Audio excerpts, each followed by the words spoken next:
Hola hermanos, que el Señor les bendiga. Estamos nuevamente reunidos con el favor de Dios para seguir estudiando la palabra de Dios y para seguir aprendiendo este tema y para seguir aprendiendo este tema que es tan interesante como es la homilética y el estudio que estamos haciendo acerca de cómo preparar de una mejor forma los sermones para poder ser de bendición, ¿no es cierto?, para aquellos que nos van a escuchar. Todo este estudio que estamos haciendo lo que busca es facilitar, por un lado, el poder preparar el sermón, pero también siempre pensando en nuestros hermanos que van a estar escuchando la palabra del Señor para que para ellos se haga también mucho más fácil de entender, de comprender el mensaje que se está entregando. Continuando con la lección número 5, podemos recordar que la semana anterior estuvimos viendo acerca de lo que era la proposición, que decíamos que era el corazón de la estructura del sermón, en el cual es una oración que hablábamos, en el cual podíamos condensar de lo que iba a tratar el sermón. Y por otro lado también estuvimos viendo lo que era la interrogante sermonaria, que es la pregunta que nacía al ver la proposición y que servía para unir justamente la proposición con la oración de transición, que es lo que vamos a estar viendo esta semana. Así que, sin más preámbulo, vamos directo a lo que nos corresponde estudiar esta semana, que es la oración de transición y la palabra clave. Vamos a comenzar viendo qué es lo que es la oración de transición.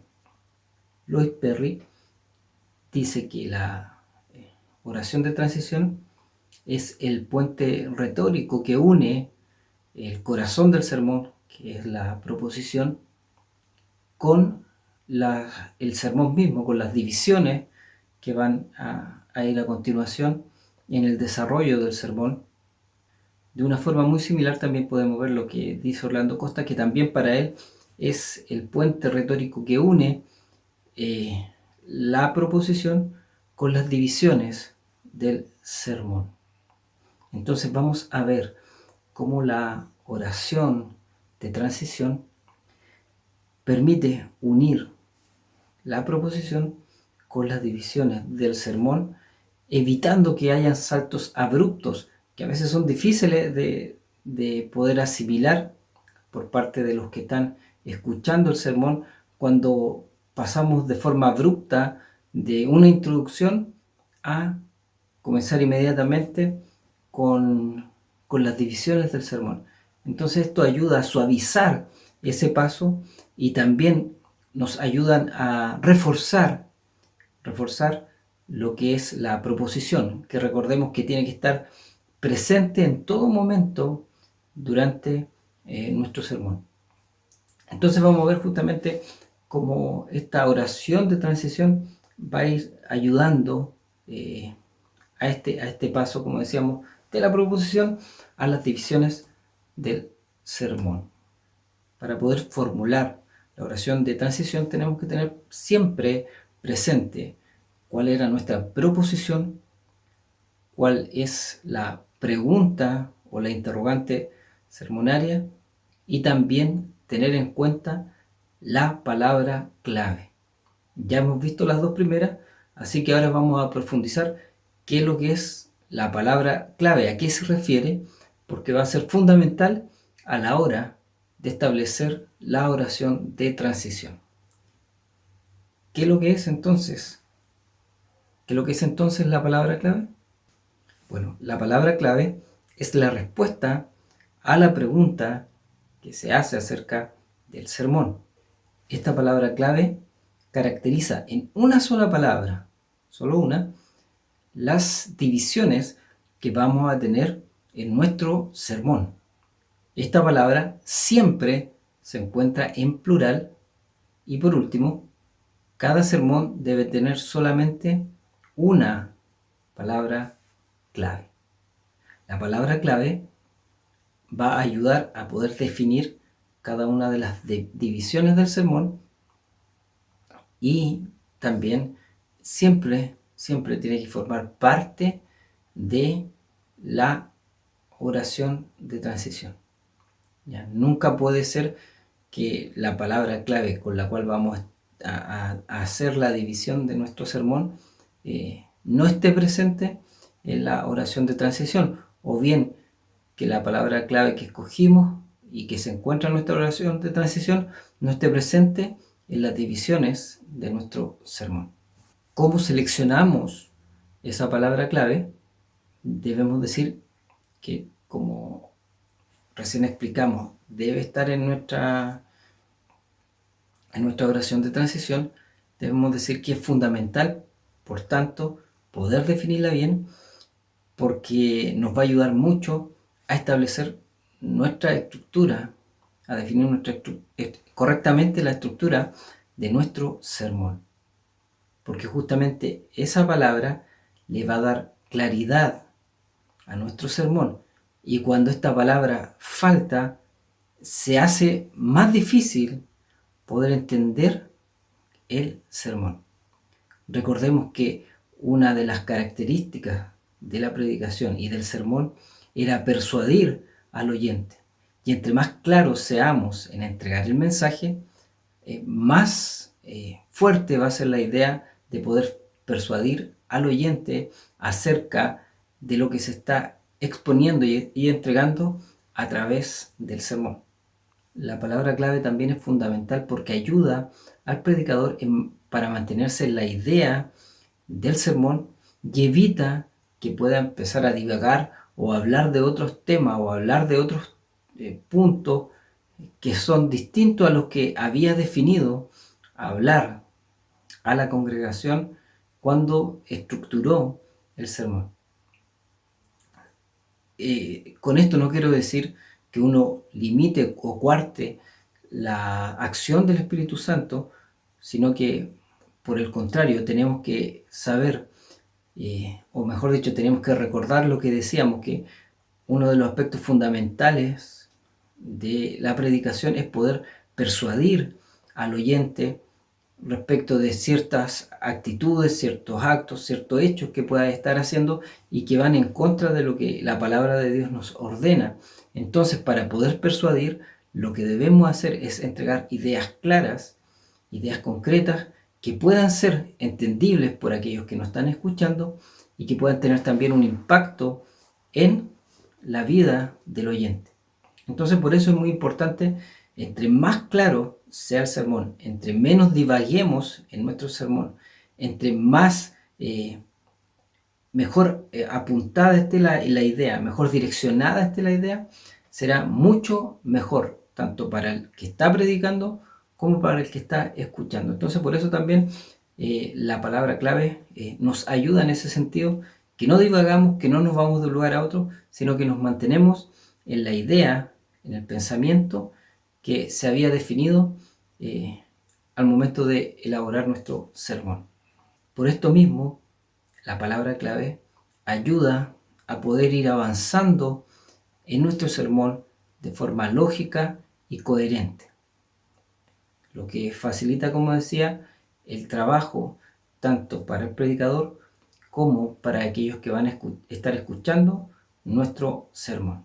¿Cuál es el valor que podríamos decir que tiene por tanto la palabra clave? Bueno, facilita la memorización y de las ideas y también facilita la retención de las ideas tanto para el predicador como para aquellos que van a estar oyendo el sermón.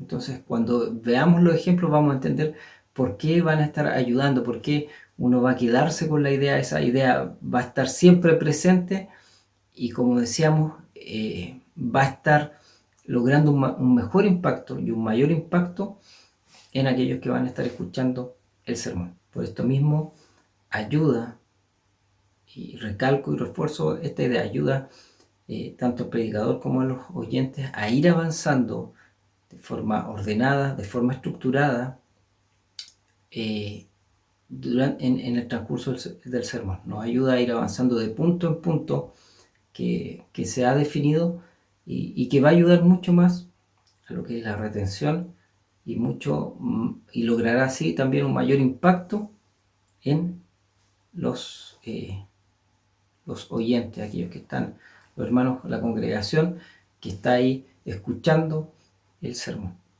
Pero ¿qué son las palabras claves? ¿Cuáles son las palabras claves?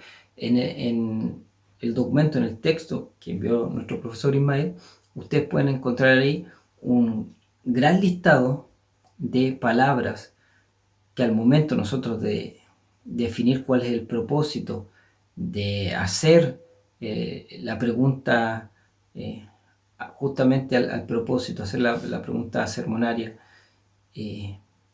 vamos a ver cuál es la mejor palabra para dar respuesta a esa pregunta que nosotros estábamos haciendo. ¿Cuál es la mejor palabra? Y ahí había un listado que hablaba de aspectos, advertencias, amonestaciones, atributos, beneficios, bendiciones, cambios, compromisos, y así va un listado amplio de distintas palabras que nos van a ayudar a poder definir cuáles van a ser las divisiones de nuestro sermón. Entonces ahí teníamos un listado bien amplio que van a ser muy útiles para cuando nosotros estemos armando el sermón. Nosotros podemos tomar de este listado, pueden haber otras más, no necesariamente son todas las que están en el listado, pero sí el listado provee de un amplio stock de palabras que nos pueden ayudar al momento de hacer nuestro sermón. Vamos a estar viendo también algunos ejemplos que nos van a dar mayor claridad respecto de lo que son y cómo se utiliza tanto la oración de transición como la palabra clave. Vamos a estar viendo el primer ejemplo entonces para lo que es la oración de transición y la palabra clave. Entonces vamos a estar tomando el texto de Deuteronomio capítulo 6 del versículo 1 al 25, donde el tema es el camino a la prosperidad. La proposición es: ¿cuál es el camino a la prosperidad? Como vemos, es una proposición interrogativa. Por tanto, no hay una interrogante sermonaria, sino que inmediatamente la oración de transición va a ir a dar respuesta a la pregunta que se levanta en la proposición. Y la oración de transición acá es: el camino a la prosperidad se logra por medio de las siguientes prácticas. Y entonces acá la palabra clave es prácticas. Entonces vamos a ver que las divisiones nos van a hablar acerca de cuáles son las prácticas que nos llevan por el camino de la prosperidad. Y si nosotros profundizamos en el texto que tenemos como base, vamos a ver que en Deuteronomio capítulo 6 del 1 al 25 deben aparecer explícitamente cuáles prácticas nos guían a la prosperidad. Entonces vamos a ir viendo que el versículo 5 nos dice: llamarás a Jehová tu Dios de todo tu corazón y de toda tu alma y con todas tus fuerzas. Por tanto, la primera práctica que va a ser nuestra primera división es amor a Dios. Entonces, nuestra primera división, lo que vamos a profundizar, lo que vamos a analizar es que debemos amar a Dios. Lo segundo, nos dice el versículo 7, y las repetirás a tus hijos y hablarás de ellas estando en tu casa y andando por el camino y al acostarse y cuando te levantes. Entonces, la segunda práctica que debemos tener es hablar acerca de Dios. La tercera práctica que se nos enseña en estos versículos la encontramos en el versículo 12. Cuídate de no olvidarte de Jehová, que te sacó de la tierra de Egipto, de la casa de servidumbre. Tercer punto es recordar a Dios. Dice, cuida de no olvidarte. Por tanto, tenemos que recordar a Dios. El cuarto punto lo encontramos en el versículo 13, que dice, a Jehová tu Dios temerás. Entonces, esa práctica que vamos a hablar ahí es temer a Dios. Y la quinta práctica que debemos realizar es lo que también nos enseña el versículo 13. Dice, a Jehová tu Dios temerás y a Él solo servirás. Entonces, tenemos ahí una quinta práctica que debemos realizar para andar por este camino de la prosperidad. Entonces, cuando nosotros formulamos la oración de transición, ya estamos diciendo a los hermanos que el camino a la prosperidad se logra por medio de las siguientes prácticas. Y por tanto, en lo que vamos a estar hablando en cada una de las divisiones van a ser justamente de prácticas. No vamos a estar hablando acerca de otra cosa, sino lo que hemos enunciado en la oración de transición es lo que vamos a estar hablando en cada una de las divisiones. Eso es fundamental.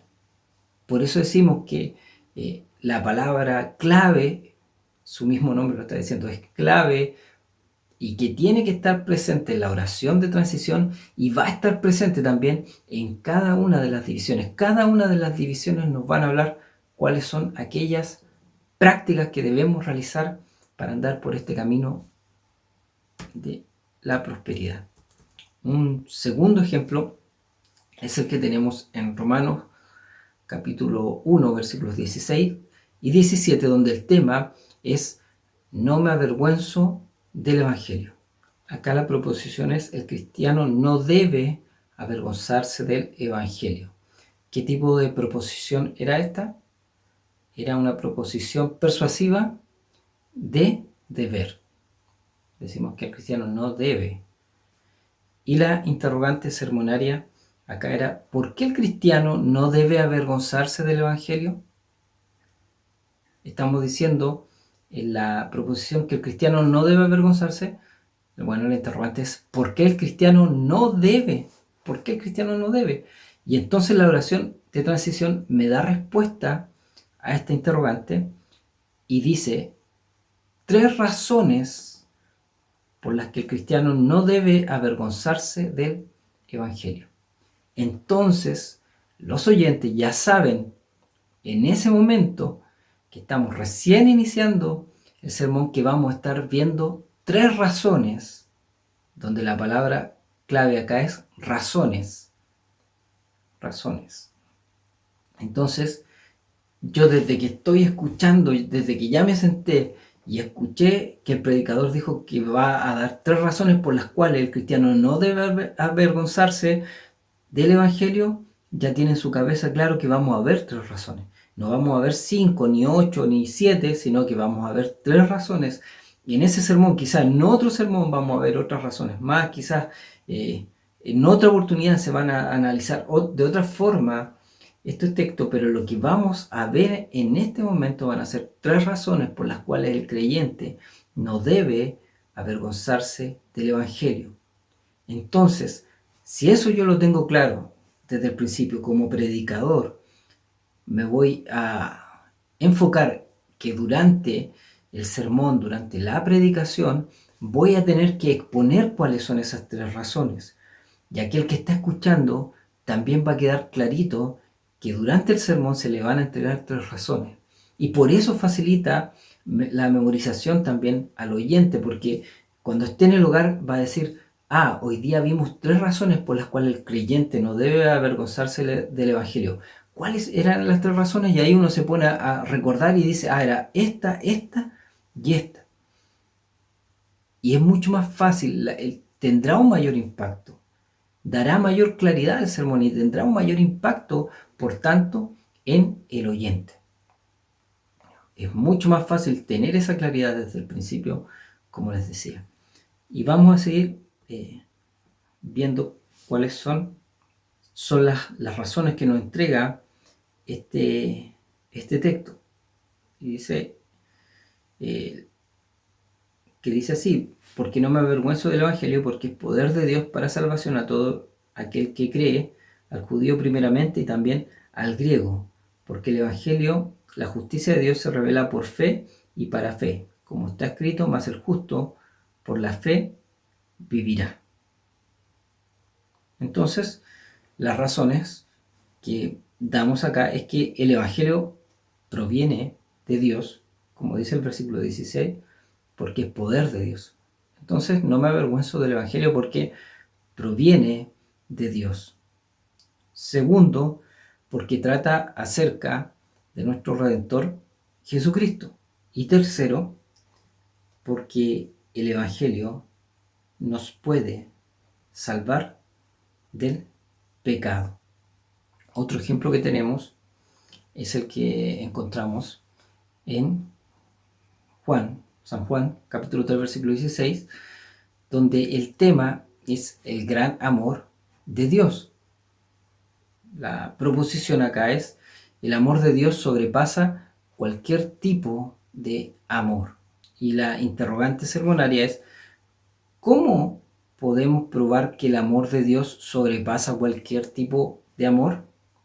Y para eso nos vamos a lo que nos dice el texto que muchos conocemos de memoria. Porque de tal manera amó Dios al mundo, que ha dado su Hijo unigénito, para que todo aquel que en él cree no se pierda, más tenga vida eterna. Entonces, la oración de transición para este sermón es: veamos 3 pruebas que indican el gran amor de Dios sobrepasa a otro tipo de amor. Vamos entonces a ver 3 pruebas donde justamente acá la palabra clave va a ser pruebas.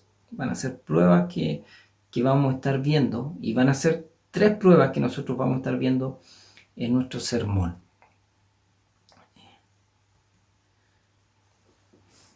¿Cuáles son esas 3 pruebas?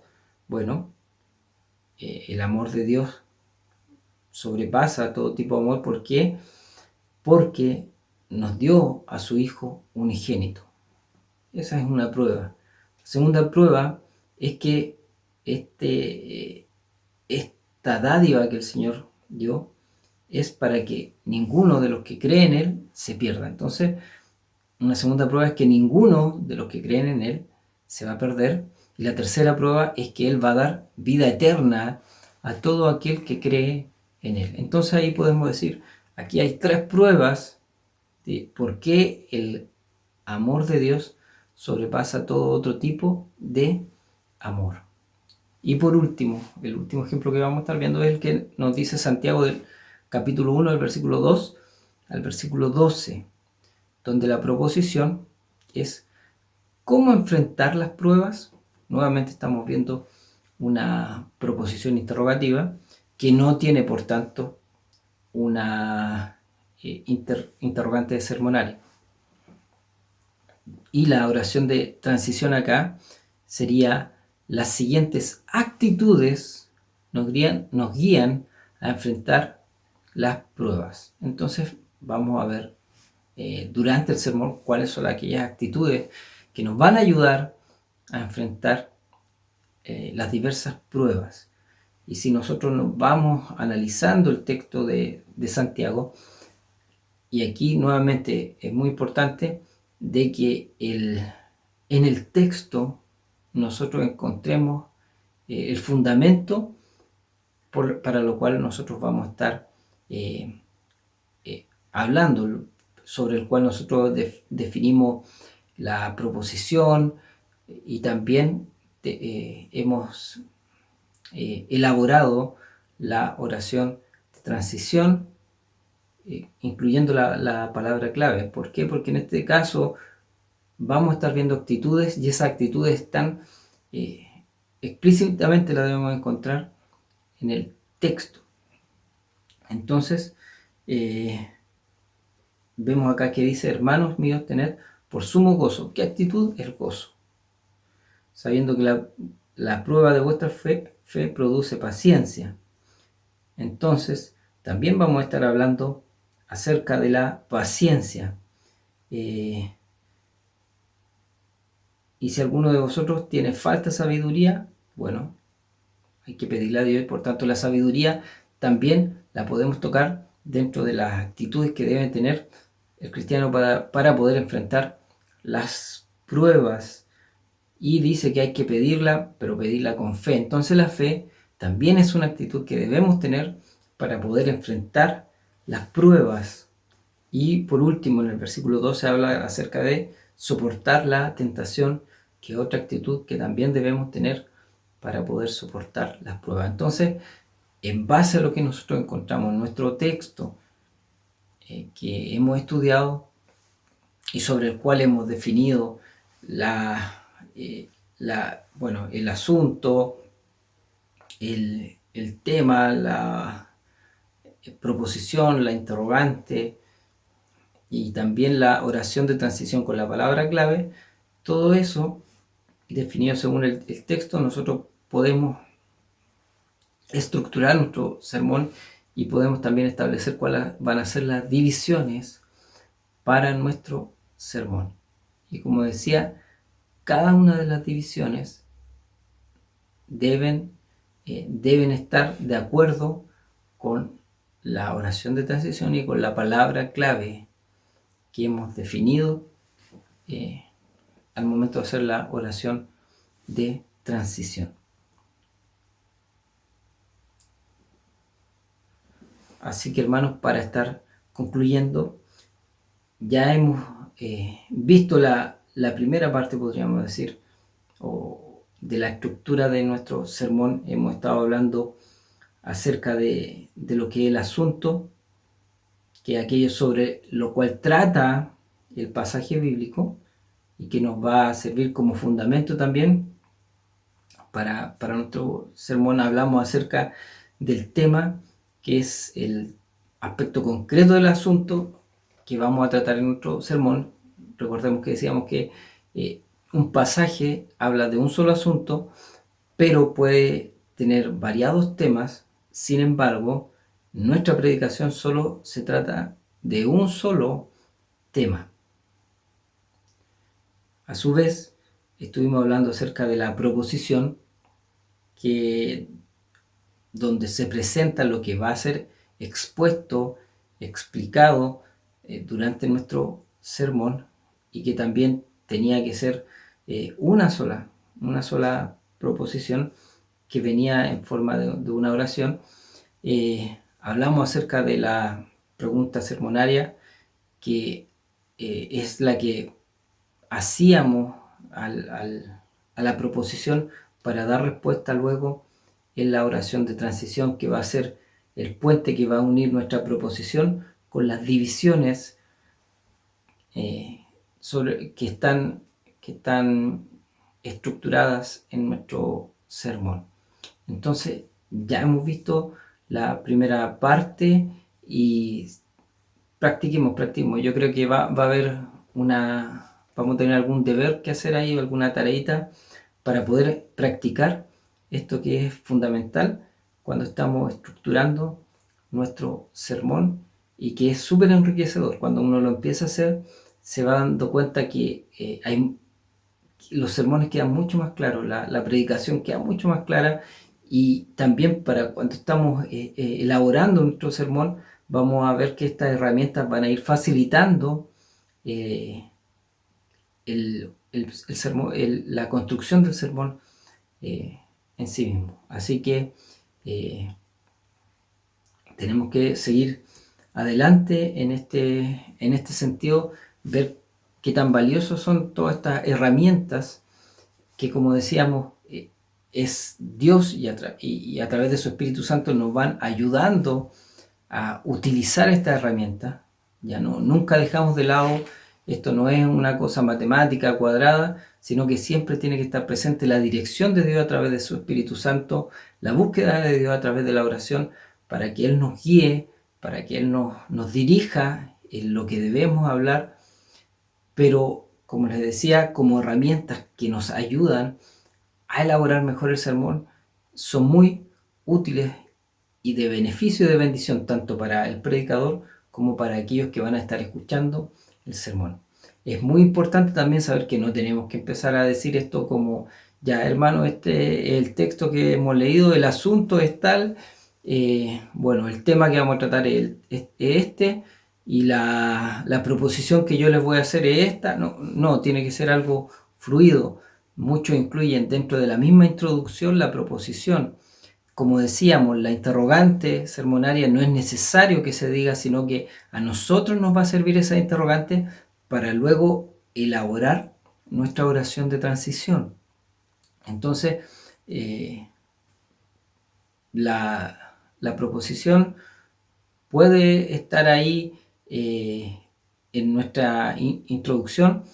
Incluso hay algunos que ni siquiera ponen esta proposición, sino que cuando se dice la oración de transición, ahí como vimos que está incluida en esa oración, está incluida la proposición, la palabra clave y también la respuesta a la pregunta de la interrogante sermonaria. Esa oración de transición incluso podríamos decir que incluye todo lo demás, o podría incluir todo lo demás. Entonces sí, esa oración de transición sí tiene que estar presente cuando nosotros estamos exponiendo nuestro sermón. Una vez que hemos concluido la introducción, tiene que estar presente siempre esa oración de transición, porque decíamos que es este puente, este paso que nos va a ayudar a suavizar justamente el paso de la introducción hacia nuestras divisiones. Va a hacer que sea mucho más suave, más fluido y más entendible para los que van a estar escuchando el sermón. Por eso esa sí la tenemos que presentar, eso sí lo tenemos que comentar y lo tenemos que decir sí o sí, para que aquellos que van a escucharnos sepan de lo que vamos a estar hablando, sepan que vamos a estar hablando acerca de ejemplos, beneficios, sepan que vamos a estar hablando acerca de pasos que debemos realizar, de actitudes que debemos tener, de bendiciones que trae tal o cual cosa. Entonces, y si son 1, 2, 3, 4, 5, también lo tenemos que decir, ¿ya? Porque eso va a ayudar a la memorización del sermón y eso va a lograr tener un mayor impacto en aquellos que van a estar escuchando, la congregación que va a estar escuchando el sermón, que va a estar escuchando el mensaje.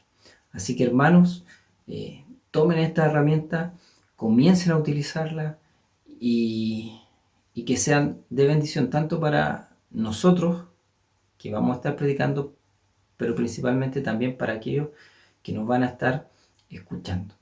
El Señor les bendiga, un abrazo grande y ya estén atentos para lo que se nos viene, que cada vez se pone mejor, se pone más entretenido y más de bendición para el crecimiento espiritual de cada uno de nosotros. El Señor les bendiga, un abrazo a la distancia y que la paz del Señor sea con cada uno de ustedes. El Señor les bendiga. Esta fue una producción de la Iglesia Evangélica de Dios Pentecostal de Conchalí. Le invitamos a seguirnos cada jueves en nuestro culto en línea a través de Facebook y cada domingo a través de nuestro canal YouTube.